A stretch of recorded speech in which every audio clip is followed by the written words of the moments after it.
married, we should have had all this done before you got here. Oh, don't be silly. I wouldn't have missed it for the world. He utterly hated William Frawley. Now we know why. In 1951, William Frawley was 64 and bitter. Then he met his I Love Lucy co-star, and something snapped. He hated everything about her. For 6 years, he made her life hell on set. He'd blow up during rehearsals. He'd suggest nasty jokes about her weight. He even got her banned from visiting other sets he worked on. She fought back by refusing to film bedroom scenes with him. What he did to get revenge would haunt television history forever. William Clement Frawley was born on February 26, 1887, in Burlington, Iowa. His family was Irish Catholic and working class. His father, Michael, worked as a steamboat captain. His mother, Mary, was extremely religious. When Michael died in 1907, William was only 20. The burden of supporting the family became heavier, and Mary's grip on her children grew tighter. They lived on 6th Street, surrounded by other struggling immigrant families. William was the second of 4 kids. John, Paul, and Mary were his siblings. All of them were expected to live quiet, proper lives. But William had other plans. He joined the choir at St. Paul's Catholic Church, which made his mother proud. But secretly, he also started performing at the Burlington Opera House. That was where the trouble began. Mary believed show business was evil. When she found out about his secret performances, she sent him a terrifying message. She said she'd rather bury him than watch him become an actor. William was crushed, but also more determined than ever. He hated how she showed off his golden curls like a doll. And one day, he forced her to cut them after kids teased him. Still, that strong Irish tenor voice, he had stood out, and he wasn't going to waste it. To please his mother, he took a job as a stenographer at the Union Pacific Railroad in Omaha. He hated every second of it. He wore loud suits, brown derby hats, and even spats. People in the office laughed because he looked like he was about to break into song. And sometimes he did. Ragtime, Irish ballads. He sang them all while doing the boring clerical work. But 2 years in, he'd had enough. He moved to Chicago and took a job as a court reporter. It sounded respectable. It wasn't what he wanted, but it was a step closer to freedom. In Chicago, he finally took a real shot. He auditioned for a role in a musical comedy called The Flirting Princess at the LaSalle Theater. He got the part. It was his first time getting paid to sing on stage. When his mother found out, she lost it. She sent another brutal letter, and William packed his bags again. This time, he moved to St. Louis and went back to railroad work just to calm her down. But something had changed. That performance made him feel alive. He believed he had something special. He even claimed later that he was the first to perform My Melancholy Baby, though others dispute that. Still, the spark had been lit. He kept chasing his dream. He formed a vaudeville act with his brother Paul. They performed together in 1908, with William handling comedy and Paul playing the straight man. Audiences loved them. But 6 months in, their mother struck again. She forced Paul to return to Iowa. Just like that, the act was dead. William was furious, but he didn't quit. In 1910, he sold a script he wrote called Fun in a vaudeville agency for over $500. That was a fortune, equal to about $15,000 today. It was the first time entertainment paid off in a real way. He used the money to move to Denver and sing at the Rex Cafe for $23 a week. His brother was gone, but now he had proof. This wasn't just a dream. It was a job, a real one. Soon after, he teamed up with a pianist named Franz Rath. They called their act A Man, a Piano, and a Nut. William was the nut. They played in San Francisco, performing songs, jokes, and physical comedy. He was finally in his element. But this was also when his drinking started to spiral. Vaudeville was a hard life. Late nights, booze, travel. The act lasted 4 years, until William met Edna Louise Brote. He married Edna on November 1, 1914. She was already a rising performer with credits in silent film shorts. Together, they formed Frawley and Louise, a singing and comedy act that took vaudeville by storm. They made it big on the Orpheum and Keith circuits. Those were the top of the line in vaudeville. They were headliners. Crowds loved them. Their chemistry on stage was perfect, even as their personal life started to crumble. They separated in 1921, but kept performing together for 6 more years. By 1927, they finally divorced. The relationship had turned toxic. William drank heavily and chased other women. Edna was jealous and possessive. The act ended, the marriage ended, but the damage lasted. William never married again. He became bitter and cynical, especially about women. That bitterness shaped the way he played characters later in life. William Frawley was already 38 when he finally broke through on Broadway. On September 24, 1925, he stepped onto the stage at the Vanderbilt Theater in a musical comedy called Mary, Mary. It ran for 197 performances, ending on March 13, 1926. That was a huge run for the time, but what made this so impressive was where Frawley had come from. He had spent more than 10 years hustling through the tough vaudeville scene, first with his brother Paul, and then with his wife Edna Louise Brote. They called their act Frawley and Louise. Vaudeville wasn't glamorous. It meant constant travel, low pay, and no guarantee of ever moving up. And in the 1920s, Broadway looked down on vaudevillians. They were seen as loud, crude, and second class. So for Frawley to go from that world to a respected Broadway stage was more than just a career step. It was a leap. His deep, booming voice, something he'd developed back in Iowa singing in church, was now winning over New York audiences. Mary didn't just give him a paycheck. It gave him legitimacy. 7 years later, he took an even bigger risk. In 1932, Frawley returned to Broadway in a completely different kind of role. This time, it wasn't a comedy. It wasn't a musical. He played Owen O'Malley, a press agent in 20th Century, a dramatic play by Ben Hecht and Charles MacArthur. It opened on December 29th at the Broadhurst Theater. The character was fast-talking, sharp, and jaded. Frawley had to drop the songs and the slapstick and deliver real, biting dialogue. He pulled it off, and then some. His performance showed that he wasn't just a one-note performer. He could handle tough, dramatic roles, too. That play later became the basis for the 1934 screwball comedy movie with John Barrymore and Carole Lombard. Critics would call that film a prototype for the entire genre, but Frawley had done it first, on stage, live, and without a safety net. That role changed how people saw him. It also caught the eye of Hollywood scouts. Frawley had actually signed with Paramount back in 1916 and even done some silent films. But he didn't fully commit to Hollywood until 1932, and by then, he was 45. Most actors at that age were slowing down. He was just getting started. The movie business was in a tough spot. The Great Depression had hit hard, and talkies were still a new, tricky format. Studios were hesitant to take chances, but Frawley took one anyway.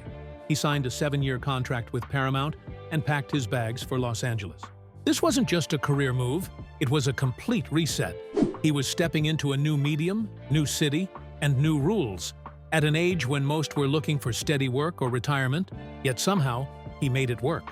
Over the next 35 years, Frawley would appear in more than 100 films. He wasn't a leading man, but he became the kind of actor directors relied on. He could play tough guys, comic relief, or wise old men, and he always delivered. One of his most famous movie roles came in 1947, in Miracle on 34th Street. Frawley played Charlie Halloran, the political advisor to Judge Harper. It wasn't a big part, but it was unforgettable. In a quiet scene, Halloran warns the judge that ruling Santa Claus isn't real could ruin his re-election chances. It's clever, subtle, and hilarious, because it rings true. Frawley nailed it. He didn't overact. He didn't push too hard. He just let the lines do the work, adding just enough weight to make the judge and the audience listen. That small role showed how good Frawley had become. He could take a short scene and give it meaning. He could be funny and serious at the same time. And he could make a political point without preaching. By 1951, William Frawley's career was falling apart. At 64 years old, he had already acted in over 100 films. But Hollywood wasn't calling anymore. The studios wanted younger faces. And for someone like Frawley, divorced, living alone in a small apartment, there weren't many options left. He had started out in vaudeville back in 1914, and after decades of hard work, the future looked bleak. Then he heard something. Lucille Ball and Desi Arnaz were starting a new television show. They were casting for a grumpy landlord named Fred Mertz. Frawley didn't wait for an audition or for his agent to step in. He picked up the phone and called Lucille Ball himself. She was surprised. They barely knew each other, but that call changed everything. It was the moment that saved his career. Desi Arnaz, however, wasn't so sure. Frawley had a reputation, a bad one. He was known for drinking, being difficult on set, and missing work. When Desi asked CBS and the sponsors about hiring him, everyone said no. One of them even said, "He's an alcoholic." You'd be crazy to hire him. There are better, more dependable actors out there. But Desi saw something in Frawley. He took the risk. He offered him the role, but with strict rules. Frawley agreed, but he had one demand. He wanted time off in October if the New York Yankees made the World Series. That wasn't a joke. Frawley was a die-hard Yankees fan. Even though he was desperate for work, he refused to give up those games. He made them write it into his contract. If the Yankees made it, he wouldn't be on set. That clause became legendary in Hollywood, and it wasn't just a formality. The Yankees made the World Series 7 times during Frawley's time on I Love Lucy. That meant the show had to work around him. In 2 episodes, they had to completely remove his character. Writers had to scramble for explanations. Fred was out of town, visiting relatives, anything to cover for Frawley's absence. It caused problems, but the team put up with it. That's how much they valued him. Despite his risky behavior and rocky past, Frawley became a star. From 1953 to 1957, he was nominated for 5 straight Emmy Awards for playing Fred Mertz. 5 years in a row, the industry recognized his work, but he never won. Still, the nominations alone showed how deeply he had connected with audiences. People loved Fred Mertz, and Frawley had turned his fading career into a television triumph. But behind the scenes, something dark was happening. Vivian Vance, who played Ethel Mertz, Fred's wife, hated him. It started on day 1. When Vance heard that Frawley would be playing her husband, she blurted out, "That old coot could be my grandfather." She thought he was too old. Unfortunately, Frawley was right there when she said it. He heard every word. That comment sparked a war that never ended. Frawley didn't forget. He didn't forgive. Instead, he got even. He started suggesting mean jokes to the writers, cruel lines that mocked Ethel's appearance. One of the most famous was when he said she looked like a sack full of doorknobs. That was his revenge. He turned their personal fight into part of the show. He even gave her nicknames behind the scenes, calling her that fat broad and the sack of doorknobs in front of the whole crew. For Vance, the whole thing was unbearable. She hated pretending to be married to him. She complained constantly that audiences believed she was actually married to this old man. The age gap was 22 years. He was 64, she was 42, and it made her feel like a joke. She would race through scripts, hoping there weren't any scenes where they had to be in bed together. It wasn't just about vanity. She truly believed the pairing was hurting her career.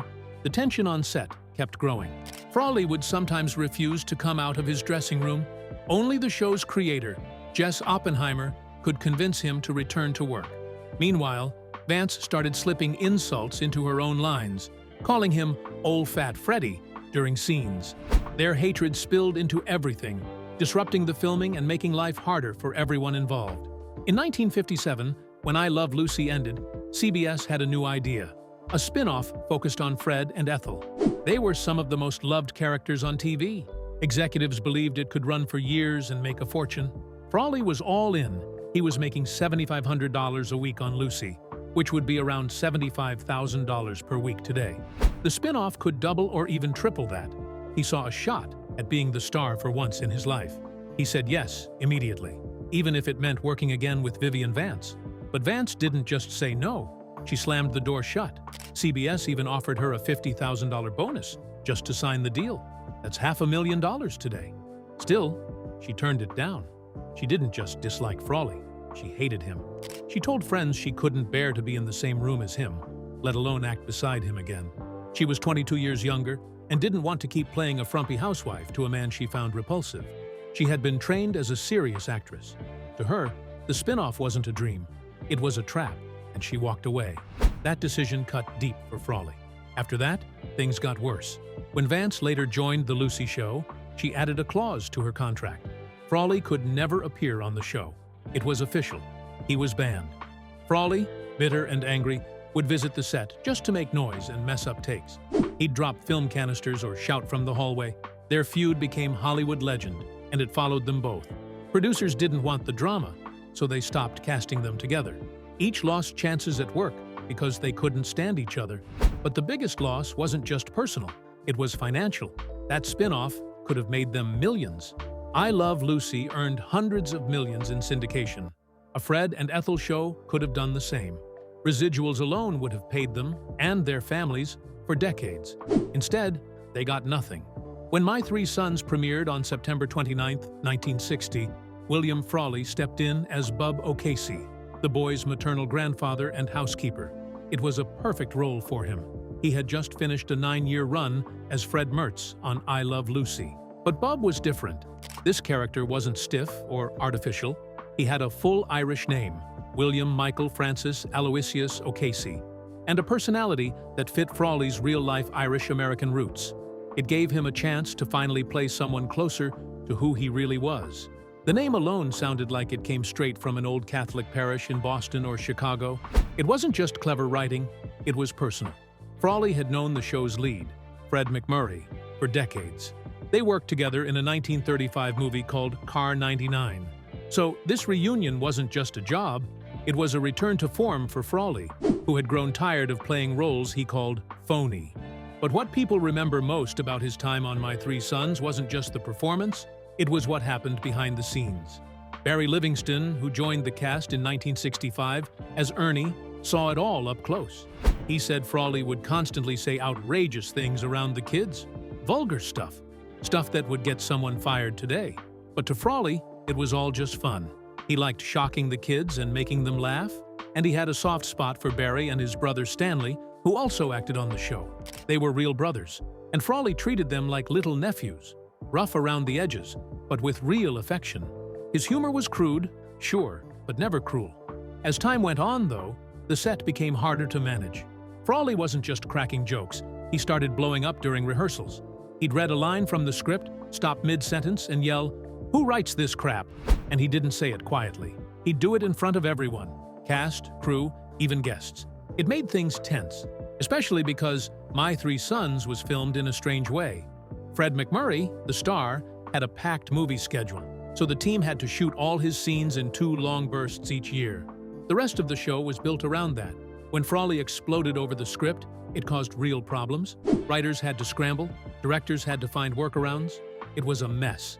Everyone remembered how professional he had been on I Love Lucy, even when he didn't get along with Desi Arnaz. Now, it felt like he didn't care anymore. By 1964, things got worse. Frawley's drinking wasn't just a backstage issue, it was hurting the show. Sometimes he'd nod off in the middle of a scene. Directors would yell, "Cut," and figure out how to move forward without him. The team started writing episodes that didn't need Bub, or they'd shoot scenes from angles that barely showed him, just in case he didn't make it through the day. Eventually, the producers decided to replace him. In 1965, they brought in William Demarest to play Uncle Charlie, Bub's brother in the show.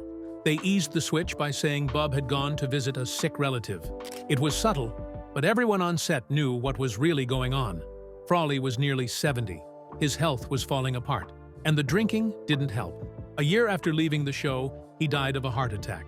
Still, Barry Livingston had nothing but respect for him. Even with all the bad days, Barry said Frawley was never truly mean. He was rough, yes, sometimes inappropriate, but not hateful. He loved telling stories from his vaudeville days. And even though his jokes were dirty, he seemed to genuinely care about the kids on set. Barry believed that the man people saw on screen wasn't an act. It was the real William Frawley. On March 3, 1966, just 5 days after turning 79, William Frawley collapsed on Hollywood Boulevard. He had spent the evening alone at a movie theater, something he did often. Frawley lived by himself in the same apartment for years, rarely socializing. After the movie ended, he stepped out onto the street, took a few steps, and dropped to the ground. A massive heart attack hit him without warning. People nearby rushed him to Hollywood Receiving Hospital, but it was too late. He was declared dead on arrival. It was a lonely end for a man who had once made millions laugh. There were no friends or family with him when he died, just the lights of Hollywood, the city that had made him a star. He died on the same boulevard where his name had once meant something. A final scene that seemed to echo his whole life. Public success, private silence. But the bigger shock came not from how he died, but how someone reacted to it. Vivian Vance, who played his on-screen wife Ethel Mertz on I Love Lucy, was out dining with friends when she heard the news. The two had shared the screen for 6 years, but their relationship was filled with bitterness. Vance never hid how much she hated Frawley. She thought he was too old, too grumpy, and impossible to work with. When someone at her table told her he had died, she reportedly smiled, raised her glass, and said, "Champagne for everyone!" She bought drinks for the entire restaurant. Word of that moment spread fast. Hollywood insiders couldn't stop talking about it. Everyone already knew about their feud, but celebrating his death in public took things to a whole new level. It showed just how deep her resentment went. Years earlier, she had even turned down a spin-off series about Fred and Ethel, just to avoid ever acting with him again. Still, when it came time for the funeral, the turnout surprised everyone. Frawley had a reputation for being difficult. He fought with directors, ignored producers, and didn't care about making friends. But at San Fernando Mission Cemetery, a large crowd gathered to say goodbye. Many were from the industry, people who had worked with him across decades. Despite his rough personality, they respected his talent. Desi Arnaz, one of the few people who truly liked him, took out a full-page ad in the trade papers. It showed Frawley's photo with a black border and just 3 words in Spanish: "Buenas noches, amigo." Arnaz also served as a pallbearer, along with Fred McMurray and producer Don Fedderson. Even Lucille Ball, who had her own ups and downs with Frawley, gave a heartfelt tribute. She called him one of her dearest friends and said the business had lost one of its greatest character actors. That day, whatever grudges people had with Frawley didn't matter. What mattered was the work, and he had done it well. But then came the final twist, one that no one expected. Among the mourners, people spotted someone standing off to the side, quiet, still, eyes fixed on the casket. It was Vivian Vance. The same woman who had toasted his death with champagne just days earlier had come to the funeral. Her face looked unreadable. Some people said they saw a trace of regret. Others thought it might have been guilt, or maybe just closure. No one knew for sure, but her presence stunned everyone. It was the kind of moment that would be talked about for years. Why did she come? Maybe to make peace with a man she hated? Or maybe to acknowledge that, despite it all, he had been a part of her story too.